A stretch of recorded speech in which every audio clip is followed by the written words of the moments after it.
వీక్షకులందరికీ నమస్కారం. అందరికీ నూతన ఆంగ్ల సంవత్సర శుభాకాంక్షలు. 2025వ సంవత్సరం జనవరి మాసంలో ఏ విధమైనటువంటి గ్రహగతులు ఉన్నాయి, తద్వారా 12 రాశులపై ఇవి ఏ విధమైనటువంటి ప్రభావాన్ని చూపిస్తాయి అనేటువంటి విషయాన్ని పరిశీలన చేద్దాం. ముఖ్యంగా ఈ మాసంలో ఉన్నటువంటి గ్రహగతులను గమనిస్తే, ఈ మాసంలో గురుడు వక్రించి వృషభ రాశి యందు సంచారం చేస్తూ ఉన్నారు. 22వ తారీఖు వరకు కర్కాటక రాశి యందు కుజుడు వక్రగతిలో సంచారం చేస్తూ ఉంటే 22 దగ్గర నుండి మిథున రాశిలోకి, అనగా ఇది కుజస్తంభన, ఇది ఆల్మోస్ట్ దాదాపుగా ఏప్రిల్ మేల వరకు ఉంటుంది. కాబట్టి కుజుడు మిథునం కర్కాటకం ఈ రెండు రాశుల మధ్యలోనే సంచారం చేస్తూ ఉంటారు, స్తంభిస్తూ ఉంటారు. అందువల్ల 22వ తారీఖు నుండి మరలా వెనక్కి వెళ్ళి స్తంభిస్తారు. కాబట్టి మిథున రాశిలో ఉన్న ఫలితాలు కుజుడికి వర్తిస్తూ ఉంటాయి. అలాగే కేతు కన్యా రాశి యందు ఈ మాసం ప్రారంభంలో, అనగా 5వ తారీఖు నాడు మూల 1వ పాదంలోకి, అనగా ధను రాశిలోకి బుధుని యొక్క సంచారం ఉంటుంది. ఇక ఈ మాసంలోనే 15వ తారీఖు మకర సంక్రమణం, కాబట్టి అప్పటి నుండి రవి మకర రాశిలో సంచారం చేస్తారు. అలాగే ఈ మాసంలో శుక్రుడు 28వ తారీఖున మీనంలోకి సంచారం చేస్తున్నారు. అప్పటి వరకు శనితో కలిపి శుక్రుడు కుంభంలో ఉంటారు. మీనమందు రాహుగ్రహం సంచారం చేస్తూ ఉన్నారు. ఇది ఈ మాసంలో ఉన్నటువంటి పరిస్థితి. అయితే తెలుగు మాసాలలో చూసుకుంటే ఈ మాసాన్ని పుష్యమాసము అంటారు. పుష్యమాసమునందు ఏ కార్యక్రమాలు చేయాలి, ఏమేమి చేయకూడదు అనేటువంటి విషయాన్ని కూడా మనం తెలుసుకోవాలి.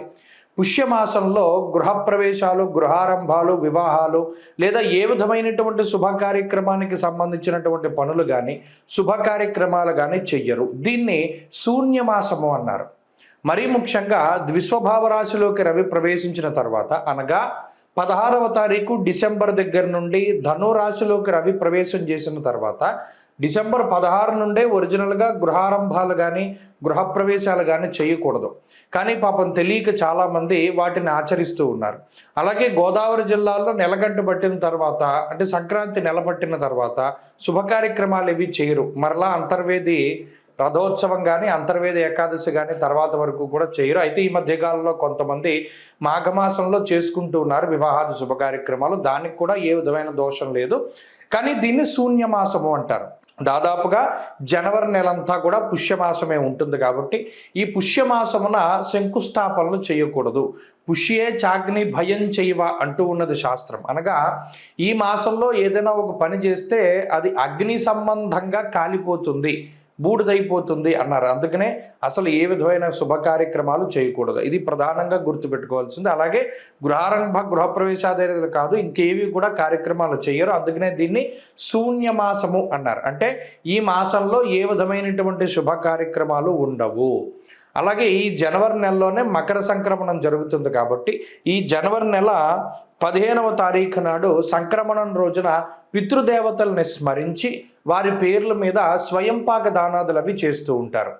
కాబట్టి ఈ సంక్రాంతికి కూడా పంట చేతికి వస్తుంది. కాబట్టి ఆ చేతికి వచ్చినటువంటి పంట ఏదైతే ఉన్నదో దానిలో కొంత భాగం హరిదాసులకి, జంగం వాళ్ళకి, బ్రాహ్మలకి, లేకపోతే ఇంకా రకరకాలైనటువంటి వారు ఎవరైతే పూజనీయులైనటువంటి స్థానాల్లో, అంటే పెద్దల పేర్లు చెప్పిస్తూ ఉంటారు, బియ్యాలు వారికి ఇస్తూ ఉంటారు. వారికి చక్కగా ఈ 15వ తారీఖు నాడు ఇవ్వవచ్చును. అంతేకాకుండా ఈ మాసంలో ఈ గ్రహస్థితిని బట్టి ద్వాదశ రాశుల ఫలితాలు కూడా మనం ఇప్పుడు చెప్పుకుందాం. కర్కాటక రాశి వారికి 2025వ సంవత్సరంలో ఏ గ్రహాలు అనుకూలంగా ఉన్నాయి, ఏవి ప్రతికూలంగా ఉన్నాయి అనేటువంటి విషయాన్ని పరిశీలన చేస్తే, కుజస్తంభనం ప్రధానంగా ఈ రాశి వారికి ఇబ్బంది. అంటే కుజుడు అటు 22వ తారీఖు వరకు జన్మరాశిలో ఉన్న తర్వాత 12వ ఇంట్లోకి వెళ్ళినా పెద్ద ఏమి ప్రయోజనం ఏం లేదు, అంతా ఇబ్బందికరమైన పరిస్థితి. కుజస్తంభన ఇబ్బంది పెడుతోంది. అయితే 15వ తారీఖు వరకు షష్ఠ రవి, అంటే 6వ స్థానంలో రవి బుధులు యోగ్యమైన గ్రహాలుగా ఉంటారు. 15వ తారీఖు తర్వాత రవి మళ్ళీ సప్తమంలోకి వెళ్ళిపోతారు. కాబట్టి రవి బలం కొంత తగ్గుతుంది. అలాగే ఈ మాసంలో 6, 8 స్థానాల్లో శుక్రబుధులు, బుధ శుక్రులు 6, 8 స్థానాల్లో బలంగా ఉంటారు. కాబట్టి అది ఒక మంచి విషయంగా చెప్పవచ్చును. అలాగే వక్రించినటువంటి గురుడేమి కూడా అంత యోగ్యమైన గ్రహం కాదు. అంటే ప్రధానంగా ఈ మాసం అంతా కూడా కర్కాటక రాశి వారు 2 గ్రహాల మీద ఆధారపడి ఉండాలి. శుక్రుడు, బుధుడే, మధ్యలో యోగించేటువంటి చంద్రుడు. ఈ 3 గ్రహాల తాలూకు శుభ ఫలితాలే ఉన్నాయి. మరి కుజస్తంభన వల్ల చాలా ఇబ్బంది కదా, ఎందుకంటే జ్వరం ఖడ్గవరణం చేయవహ అంటూ ఉన్నది శాస్త్రం. అలాగే గోవాజి గజ నాశంచ ధనధాన్యాది నాశకృత్ ప్రయాణ క్లేశమాప్నోతి అంటూ ఉన్నది శాస్త్రం. అంటే ఇక్కడ అటు అష్టమంలో ఉండేటువంటి శని కానీ, కుజస్తంభన దోషం కానీ, నవమ రాహువు కానీ ఏం చేస్తున్నారంటే నానాకార్య విరోధస్య వ్యాధిపీడా ధనక్షయం. ఇక్కడ ప్రధానంగా ఈ నెలంతా కనబడేది ఏంటి అంటే ఏ పని తలపెట్టినా అది వాయిదా పడుతూ ఉండడం కానీ, దానిలో ఆటంకాలు వస్తూ ఉండడం కానీ, లేదా మీరు అనుకున్నటువంటి పనులు సజావుగా ముందుకు సాగకపోవడం కానీ ఇత్యాది విషయాలతోటే కొంత ఎక్కువగా అసహనానికి అసంతృప్తికి లోనవుతూ ఉంటారు కర్కాటక రాశి వారు. అంటే తలపెట్టినటువంటి కార్యక్రమాలు ఇవి కూడా అంత స్పీడ్గా ముందుకు సాగవు. అది ఒకటైతే రెండోది ఏంటి అంటే అనారోగ్య సమస్యలు. మరి అటు రవి సప్తమంలో ఉండి అష్టమంలో శని ఉన్నప్పుడు, కుజస్తంభన దోషం ఉన్నప్పుడు అనారోగ్య సమస్యలు కొంచెం పీడించేటువంటి అవకాశం ఉంటుంది. కాబట్టి ఈ మాసంలో ప్రయాణాలు చేసేటప్పుడు కొంత జాగ్రత్తగా ఉండడం ఒకటిను, ఆరోగ్య విషయాలపై ఎప్పటికప్పుడు శ్రద్ధ తీసుకుంటూ ఉండాలి. దేనికి కూడా నెగ్లెక్ట్ చేయకూడదు. ఏదైనా ఒక చిన్న సమస్య వచ్చింది అంటే దాన్ని ఎలా క్యూర్ చేసుకోవాలి అనేటువంటి దానిపై కర్కాటక రాశి వారు ఎక్కువ శ్రద్ధ పెడుతూ ఉండాలి. ఎందుకంటే మరటు కుజస్తంభన ప్రభావం కొంత ఎక్కువగా ఉంటుంది. అష్టమ శని ఉన్నది, కుజశనులకి మరలా షష్టాష్టకాలు ఉన్నాయి. అలాగే రవి సప్తమ స్థాన స్థితి ఉన్నది. సామంత జన విద్వేష అంటూ ఉన్నారు. దీనివల్ల అటు కర్కాటక రాశి వారికి, వారి యొక్క బంధువులకి కానీ లేదా కుటుంబ సభ్యులకు కానీ ఆరోగ్యపరమైనటువంటి సమస్యలు ఈ గ్రహస్థితి సూచిస్తూ ఉన్నది. కాబట్టి ఈ విషయాన్ని కూడా కర్కాటక రాశి వారు దృష్టిలో పెట్టుకోవాలి. ఈ మాసమంతా కూడా అంటే ఈ నెలంతా కూడా ఆరోగ్యంపై శ్రద్ధ పెట్టాలి ఒకటి. రెండవది ఏంటి, పనుల్లో జాప్యం. ఏ పని ప్రారంభించినా అదంత తొందరగా ముందుకెళ్ళదు కాబట్టి అదొకటి ఇబ్బంది. ఇంకా ఆర్థిక సంబంధమైనటువంటి విషయాలు పర్వాలేదు, బాగానే ఉన్నాయి. ఎందుకంటే శుక్ర బుధ చంద్రులు అనుకూలంగా ఉన్నప్పుడు వారు లక్ష్మీ స్వరూపమైనటువంటి గ్రహాలు కాబట్టి ఆ గ్రహాల తాలూకు అనుకూలతల వల్ల మీకు ఆర్థికంగా అయితే ఏ ఇబ్బంది ఉండదు. ఆర్థికంగా మంచి ఫలితాలే గోచరిస్తూ ఉన్నాయి. ఇక ఉద్యోగ వ్యాపారాలకు సంబంధించినటువంటి విషయాలు మిశ్రమంగా ఉన్నాయి. ఉద్యోగంలో మార్పుకి ఈ మాసంలో అంత గొప్ప అవకాశాలు లేవు. చేతిలో ఏదైనా ఒక ఉద్యోగం ఉంటే దాన్ని వదిలిపెట్టడం అంత మంచిది కాదు.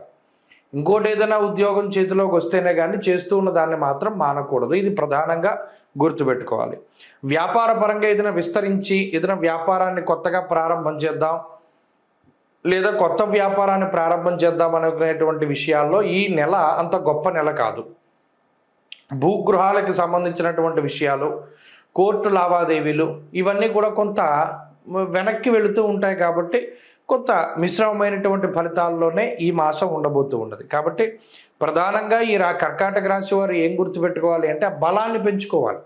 ముఖ్యంగా రవి బలాన్ని పెంచుకోవాలి, కుజ బలాన్ని పెంచుకోవాలి, శని బలాన్ని పెంచుకోవాలి. ఆ మూడు ప్రతికూలంగా ఉన్నాయి కాబట్టి ప్రతి శనివారం నాడు శివాలయానికి ప్రదోష కాలంలో అంటే సాయంత్రం పూట చీకటి పడుతూ ఉన్నప్పుడు వెళ్ళి దీపారాధన చేయడం, ప్రతిరోజు ఆదిత్య హృదయ స్తోత్ర పారాయణ చేయడం, ఇవి రెండు చేయడం ద్వారా ఈ గ్రహస్థితి నుండి చాలా మెరుగుపడుతుంది. ఈ ఫలితాల నుండి చాలా మెరుగైనటువంటి ఫలితాలు వస్తాయి. ఇంకోటి ఏంటంటే ఈ నెలలో మంగళవారాలు వస్తూ ఉంటాయి కదా, ప్రతి మంగళవారం వీలుంటే సుబ్రహ్మణ్యేశ్వర స్వామికి సర్పసూక్తంతో అభిషేకం చేయించుకోండి.